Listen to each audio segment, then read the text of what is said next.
Cabinet విస్తరణ లేనట్టేనా? 100కు 100% ఉండదు భయ్, మీరు మర్చిపోరు ఇది. ఈ టర్మ్లో కొత్త మంత్రులు ఉండకపోవచ్చు. సీఎం సన్నిహిత లీడర్ల మధ్య టాక్.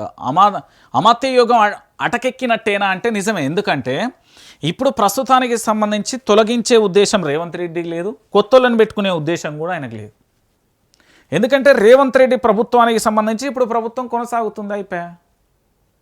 ఇప్పుడు మంత్రులు నామమాత్ర మంత్రుల, ఉత్తుత్తి మంత్రుల, జిరాక్స్ మంత్రుల, ఒరిజినల్ మంత్రుల ఇవన్నీ పక్కన పెట్టినా కూడా ఢిల్లీ అధిష్టానం ఇప్పుడు మార్పులు చేర్పులు చేయదు. ఇప్పటికే కల్లోలంగా ఉన్నదాన్ని సునామీ తెచ్చుకోరాలు.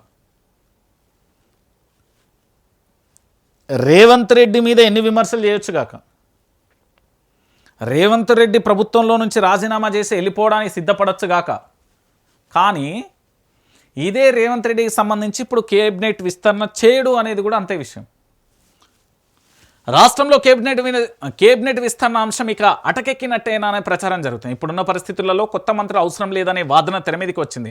పాలన అంతా సవ్యంగా ఉన్నప్పుడు ఖాళీగా ఉన్న మంత్రి పదవులు ఎందుకు అని ప్రశ్నిస్తున్నారు, భర్తీ ఎందుకు అని ప్రశ్నిస్తున్నారు. ఇటీవల సీఎం రేవంత్ రెడ్డికి అత్యంత సన్నిహితుడిగా ఉండే ఒక ఇద్దరు లీడర్లు సెక్రటరియట్లో కనిపించినప్పుడు కేబినెట్ విస్తరణ ఎప్పుడూ ఉంటుందని ఆరా తీయగా కేబినెట్ విస్తరణ ఎందుకు? ఈ టర్మ్లో అసలు విస్తరణ అనేదే ఉండకపోవచ్చు అనేది ఆసక్తికరంగా మారిపోయింది.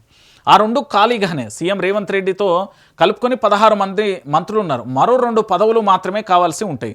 సో దీనికి సంబంధించి పూర్తి స్థాయిలో కూడా ఈ 2 ఖాళీలు ఏవైతే ఉన్నాయో ఆ ఖాళీలకు సంబంధించి విద్యాశాఖ అయినా హోంశాఖ అయినా ఈ ఖాళీలను రేవంత్ రెడ్డి ఎప్పటికీ కూడా భర్తీ చేయడం గుర్తుపెట్టుకోరు. విద్యాశాఖ అనేది రాష్ట్రానికి, రాష్ట్ర ప్రభుత్వానికి, విద్యా వ్యవస్థకు సంబంధించి పూర్తి స్థాయిలో ప్రైవేట్ కాలేజీలు కావచ్చు, ప్రభుత్వానికి సంబంధించి రేవంత్ రెడ్డి దగ్గరనే ఉంచుకుంటాడు. హోంశాఖ కూడా రాష్ట్రానికి సంబంధించిన పరిపాలన వ్యవస్థలో పూర్తి స్థాయిలో కూడా ఇది కూడా తన దగ్గరనే పెట్టుకుంటాడు. ఇంకొకరికి ఇచ్చే ఆలోచన ఉండదు. రేవంత్ రెడ్డి ఇంకొకరికి ఇయ్యబోడు, ఇది ఫిక్సు. రేవంత్ రెడ్డిని ఇచ్చిన ప్రభుత్వాన్ని ఇజ్జత్ తీసినా లేదు ఇంకేం చేసినా అల్టిమేట్గా మాత్రం రేవంత్ రెడ్డి మాత్రం కేబినెట్ విస్తరణ చేయడు. ఇది వాస్తవమైన విషయం. ఒకవేళ చేయాలనుకునే పరిస్థితి ఏర్పడితే అప్పటికి దాన్ని ఏదో ఒక టాపిక్ డైవర్షన్ చేస్తాడు, మత్పరిస్తాడు, పక్కకు జరుపుతాడు. రేవంత్ రెడ్డికి ఇప్పుడు కేబినెట్ విస్తరణ చేసే ఆలోచనే లేదు. ఆలోచన కూడా రాకపోవచ్చు. ఇక్కడ ఉండే కథనమే కాదు, నేను చెప్పేది కూడా వాస్తవం.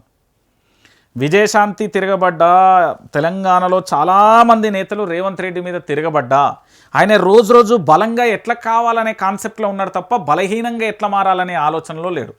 హోంశాఖ ఇస్తే ముఖ్యమంత్రి తర్వాత అతిపెద్ద పోస్టు, ఆయనకి 80% బలం పోతుంది. విద్యాశాఖ అయితే ఉన్న 20% కూడా పోతుంది. సో 100కు 100% ఆయన ఎట్లా పోగొట్టుకుంటే ఆయనకు తెలుసు. సో ఎట్టి పరిస్థితులలోనూ కేబినెట్ విస్తరణ చేయబోడు, చేసే ఆలోచన కూడా లేదు. హోంశాఖ తన దగ్గరనే పెట్టుకుంటాడు, దాని మీద ఎన్ని ఆరోపణలు రాని ఎట్టుండని.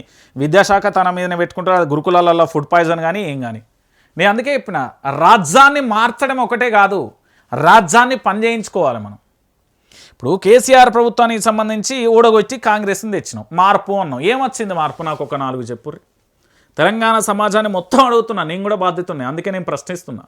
నేను నా తప్పును నేనేంది అంటే కడుక్కునే ప్రయత్నం చేస్తున్నాను.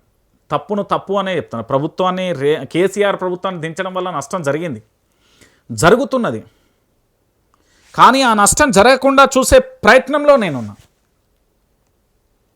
మార్పు పేరుతో కాంగ్రెస్ పార్టీ అధికారంలోకి వచ్చిన తర్వాత ఆనాడు నిరుద్యోగులుగా ఉన్న కొంతమంది రాజకీయ నాయకులు ఉద్యోగులుగా మారిపోయారు తప్ప తెలంగాణలో యువత జీవితాలు బాగుపడలే, కార్మికుల జీవితాలు బాగుపడలే, రైతుల జీవితాలు బాగుపడలే, విద్యార్థుల జీవితాలు బాగుపడలే, నిరుద్యోగుల జీవితాలు బాగుపడలే, ప్రభుత్వ శాఖలో పనిచేసే ప్రభుత్వ శాఖ అధికారుల జీవితాలు బాగుపడలే. ఎవరిది బాగుపడ్డది? కాంగ్రెస్ ప్రభుత్వంలో ఉన్న రాజకీయ నేతల జీవితాలు బాగుపడ్డాయి. మీరు అది గుర్తుపెట్టుకోవాలి. కేబినెట్ విస్తరణ చేస్తాడు, ఆశలు పెట్టుకుంటాం, త్వరలో మంత్రి పదవి వస్తుంది, త్వరలో మంత్రి పదవి అనేది ఇప్పుడున్న నేతలందరూ మర్చిపోరు. నేను కుండ బద్దలు కొడుతున్నా.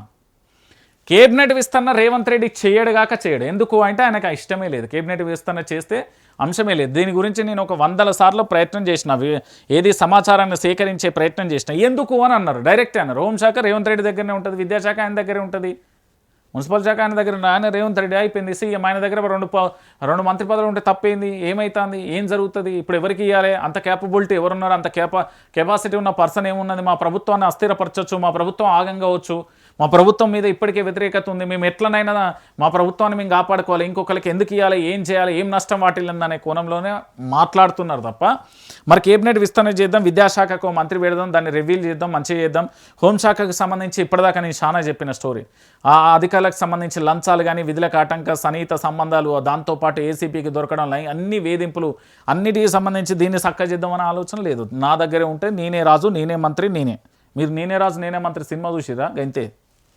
రేవంత్ రెడ్డి అనేది తన ఆలోచన విధానాన్ని మాత్రమే ప్రొజెక్ట్ చేస్తాడు తప్ప చుట్టూ కొన్ని రేవంత్ రెడ్డి జిందాబాద్ భజన చేసినోని దగ్గర రానియాడు ఫస్ట్. రెండోది రేవంత్ రెడ్డికి సజెషన్స్ ఇస్తే పట్టించుకోడు, తానేమనుకున్నాడో తానేం చేయాలనుకున్నాడో గదే చేస్తాడు. ఇప్పుడు రేవంత్ రెడ్డి మీద సొంత పార్టీ నేతలు తిరగబడ్డారు. పొంగులేటి శ్రీనివాసరెడ్డి ఈడీ దాడిలలో ఇరకబెట్టిండు, సీతక్క ఇసుకకు సంబంధించి, దాని తర్వాత కొండా సురేఖకు తెలుసు కదా పంచాయతీ, వాళ్ళ బిడ్డ వాళ్ళు మొత్తం అర్ధరాత్రి ఎట్లా వాళ్ళ పిఏకు సంబంధించిన పంచాయతీ, దాంతోపాటు పొన్నం ప్రభాకర్ బూడిదికి సంబంధించి, దాంతోపాటు ఉత్తమ్ కుమార్ సివిల్ సప్లైలా ఆ పెద్ది సుదర్శన్ రెడ్డి పెట్టిన కంప్లైంట్ అది, దాంతోపాటు ఇంకెవరున్నారు. తనను కాదని ఒక్క అడుగు ముందుకేస్తే ఆ వేసిన వ్యక్తుల మీద 100 రకాలుగా విచారణ సంస్థలు ప్రారంభమవుతాయి. సో ఆయన దగ్గర అన్ని ఆలోచన తాను ఏం చేయాలనుకుంటాడో గదే చేస్తాడు.